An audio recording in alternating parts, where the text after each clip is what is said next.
Hello student, एक और नए क्लास में आपका स्वागत है। तो स्टूडेंट, आज की क्लास में आप प्राप्ति एवं भुगतान खाता क्या होता है उसे आप पढ़ेंगे। तो चलिए इस क्लास को शुरू करते हैं। आज की क्लास में आपको कौन कौन से टॉपिक पे बात किया जाएगा, यानी कि आप किस टॉपिक को समझेंगे, चलिए उसे समझते हैं। सबसे पहले आपको प्राप्ति क्या होता है उसे बताया जाएगा, फिर उसके बाद से भुगतान क्या है, उसके बाद से आपको परिभाषा यानी कि डेफिनेशन बताया जाएगा। प्राप्ति एवं भुगतान खाता क्या होता है, अर्थात रिसिप्ट्स एंड पेमेंट अकाउंट क्या होते हैं। उसके बाद से इसके कुछ उदाहरण भी देखेंगे, इसके बाद से आपको विशेषताएं बताई जाएंगी और सबसे अंत में आपको सीमाएं और दोष क्या होते हैं उसे जानेंगे, अर्थात प्राप्ति एवं भुगतान खाता के लिमिटेशन क्या होती हैं उसे समझेंगे।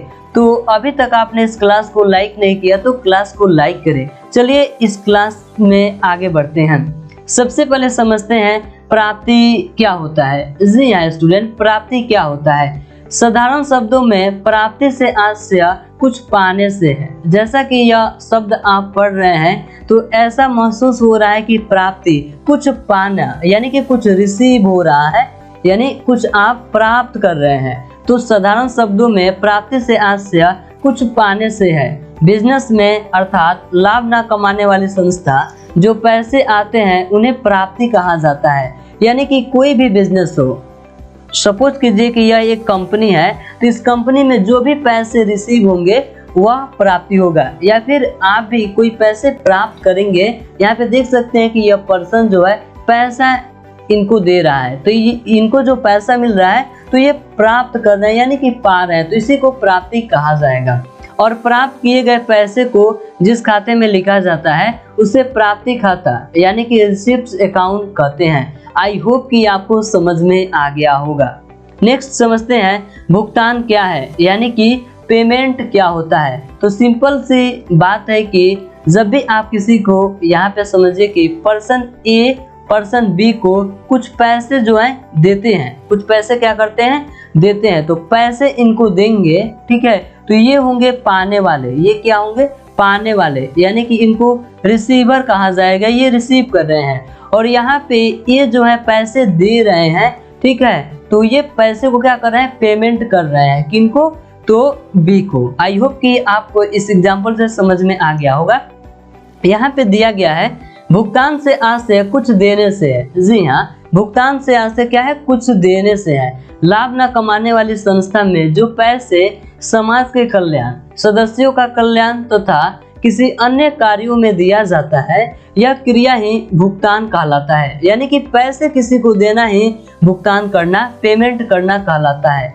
एवं भुगतान किए गए पैसों को लिखने के लिए जो खाता बनाया जाता है उसे भुगतान खाता यानी कि पेमेंट्स अकाउंट कहा जाता है। आई होप कि आपको भी यह काफी अच्छे से समझ में आ गया होगा।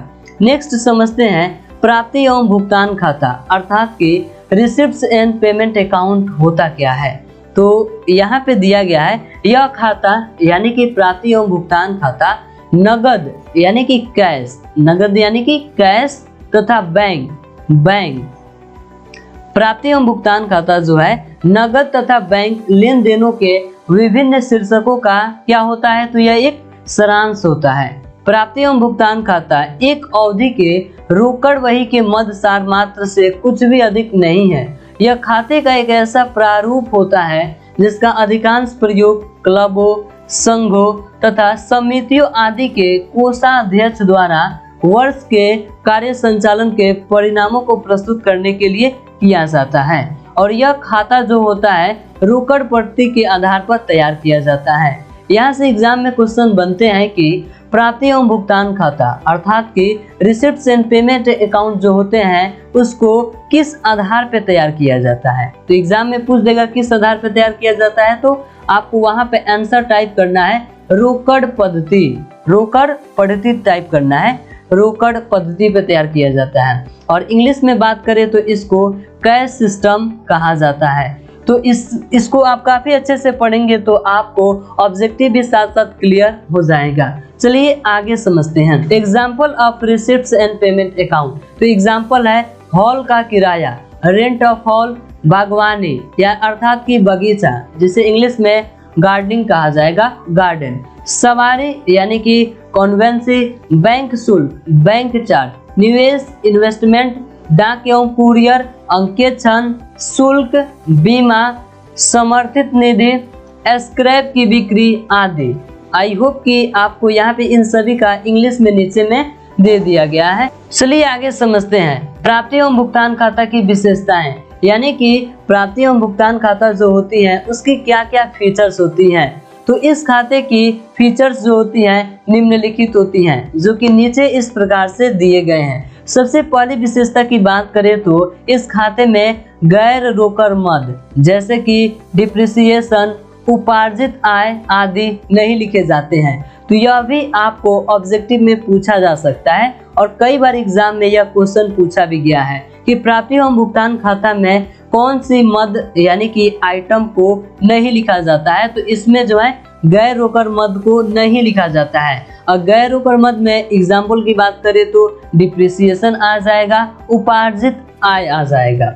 इसके बाद से इसकी दूसरी विशेषता है यह रोकड़ पत्ती के आधार पर बनाया जाता है। तो यह तो इसकी सबसे बड़ी विशेषता है, यानी कि प्राप्ति एवं भुगतान खाता जो होता है यह कैश सिस्टम के बेस पे तैयार किया जाता है।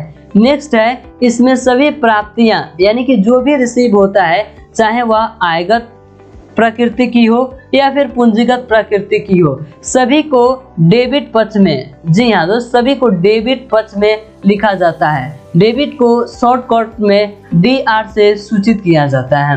और इसके बाद से है जितने भी भुगतान होते हैं यानी कि इसमें पेमेंट्स होते हैं वह चाहे आयगत प्रकृति की हो या फिर पूंजीगत प्रकृति की हो, सभी आइटम को आपको क्रेडिट पक्ष में यानी कि क्रेडिट साइड में आपको लिखना होता है। तो यह इसकी सबसे बड़ी विशेषता है। चलिए आगे समझते हैं प्राप्ति एवं भुगतान खाता की सीमाएं यानी कि लिमिटेशन क्या है। आपको पता होगा कि अगर किसी चीज की या फिर कोई वस्तु है उसकी कुछ विशेषताएं हैं यानी उसकी कुछ क्वालिटी है तो उसके कुछ लिमिटेशन भी होंगे यानी कि उसके कुछ दोष भी होगा। जैसे कि कोई अच्छा मोबाइल हम लेते हैं, मोबाइल अगर कोई मोबाइल 20,000 रुपए में लिया गया है तो उसमें जो क्वालिटी होंगी इसके साथ साथ इसके कुछ लिमिटेशन भी होंगे, यानी कि यह पूरी तरह से परफेक्ट नहीं होगा, इसकी कुछ कमियां भी होती हैं। तो वैसे ही रिसिप्ट्स एंड पेमेंट अकाउंट की कुछ लिमिटेशन होती हैं।